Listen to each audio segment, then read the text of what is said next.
नमस्कार मित्रों, राधे राधे। कलयुग को सब गलत युग मानते हैं, लेकिन कलयुग ही सबसे अच्छा युग है।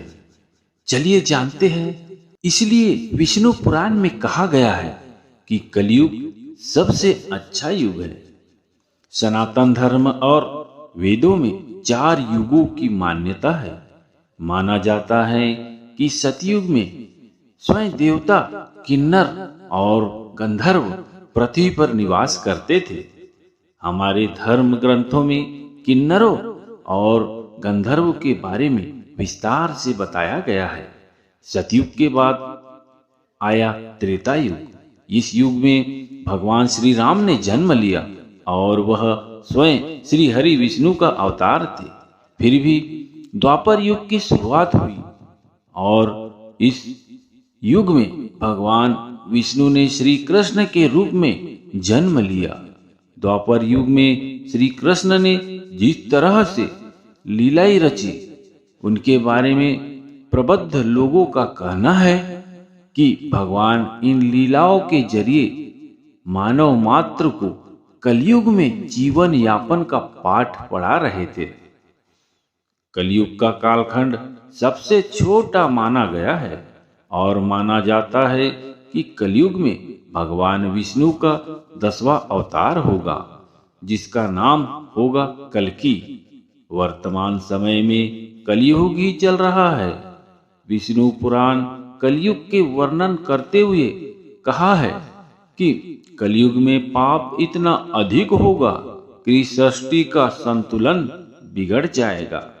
कन्याएं 12 साल में ही गर्भवती होने लगेगी।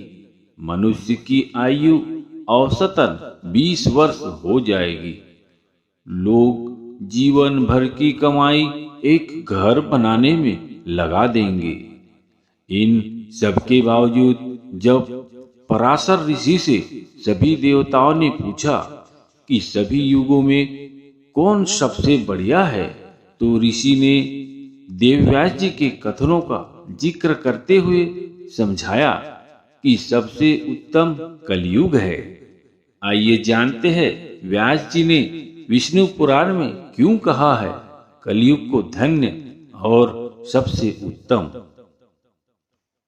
श्री वेद व्यास जी ने वेदों का वाचन किया और भगवान गणपति ने उनके अनुग्रह पर उन वचनों को लिखित रूप में प्रस्तुत किया। श्री वेद व्यास जी को ही वेदों का रचनाकार माना जाता है। वेद व्यास जी से जुड़ी एक पौराणिक कथा के अनुसार वेद व्यास जी ने सभी युगों में कलयुग को श्रेष्ठ युग कहा है। यह चौंकाने वाली बात जरूर है, क्योंकि कलयुग में तो सबसे अधिक पाप और अत्याचार होगा। वेदों और धार्मिक ग्रंथों में ऐसा कहा गया है। अगर ऐसा हो तो कलयुग सबसे सर्वश्रेष्ठ कैसे हुआ? विष्णु पुराण में वर्णित एक घटना के अनुसार मुनिजनों और ऋषियों के साथ चर्चा करते हुए वेद व्यास जी कहते हैं, हे मुनिजन, सभी युगों में सबसे ही सर्वश्रेष्ठ युग है कलयुग, क्योंकि 10 वर्ष में जितना व्रत और तप करके कोई मनुष्य सतयुग में पुण्य प्राप्त करता है, त्रेता युग में वही पुण्य 1 साल के तप द्वारा प्राप्त किया जा सकता है।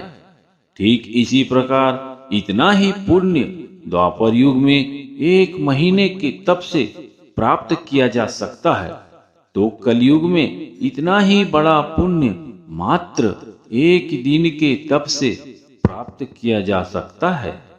इस तरह व्रत और तप के फल की प्राप्ति के लिए कलयुग ही सबसे श्रेष्ठ समय है। मित्रों, वेद व्यास जी की माने तो कलयुग ही सबसे अच्छा युग है, क्योंकि पौराणिक युगों में लोग महीनों सालों तक तपस्या करके पुण्य प्राप्त करते थे, जबकि कलयुग में लोग व्रत, पूजा, दान, धर्म, सत्य मार्ग में चलकर पुण्य इसी जीवन में कमा सकते हैं। दोस्तों, आइए जानते हैं दूसरी पौराणिक कथा जिसमें कलयुग की महिमा के बारे में बताया गया है। कलयुग की महिमा पौराणिक कथा। महाभारत का युद्ध समाप्त हो चुका था। पांडव विजयी हो चुके थे।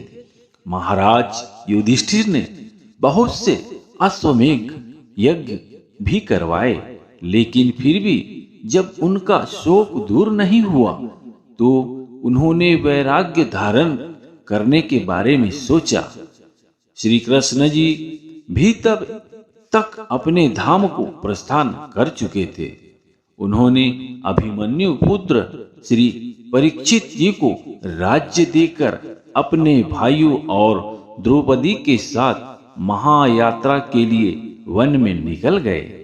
राजा परीक्षित ने जब देखा कि अब द्वापर युग का अंत होने को है और कलयुग नगर में प्रवेश करना चाहता है, तो राजा परीक्षित कलयुग को मार देना चाहते थे। लेकिन जब पता चला कि कलयुग में केवल नाम की ही इतनी महिमा होगी कि मनुष्य को उद्धार के लिए और युगों के जैसे वर्षों का समय नहीं लगेगा, अपितु केवल नाम जप से ही वह संसार से मोक्ष पा जाएंगे। कलयुग की इसी अच्छाई को जानकर उन्होंने कलयुग को जीवित छोड़ दिया और उससे वादा लिया कि जब तक मैं जीवित हूं तब तक तुम अपने राज्य में अपनी लीला नहीं दिखा सकोगे। कलयुग के बहुत विनती करने पर राजा परीक्षित ने उन्हें सोने धातु में और जुआ घरों में और निर्वासित जगहों में रहने की इजाजत दे दी थी। एक दिन राजा परीक्षित सिर पर सोने का मुकुट धारण करके जंगल में अकेले ही जा रहे थे। वह भूख प्यास से व्याकुल थे और उन्होंने एक कुटिया पर रुककर वहां ध्यान मग्न बैठे शमीक मुनि से पानी मांगा। जब मुनि समाधिष्ठ थे और उन्होंने राजा पर ध्यान नहीं दिया, तो मुकुट के सोने में बैठे कलयुग ने अपनी लीला प्रारंभ कर दी और उसी लीला के फलस्वरूप राजा परीक्षित को अत्यंत क्रोध हुआ। उसी क्रोध की अवस्था में ही राजा ने समीप में पड़े हुए मरे हुए सांप को मुनि के कंधों पर डाल दिया। ऐसा करके वह अपने महल में वापस लौट आए। मुनि पुत्र श्रृंगी जब लौटकर आया और जब उसने अपने पिता के कंधों पर मरा हुआ सांप लिपटा हुआ देखा, तो उसने उसका आपा खो गया और उसी क्रोधित अवस्था में उसने राजा को श्राप दे दिया। उसने कहा, जिसने मेरे पिता के गले में मरा हुआ सर्प डाला है, उसको 7वें दिन तक्षक नाग डस लेगा।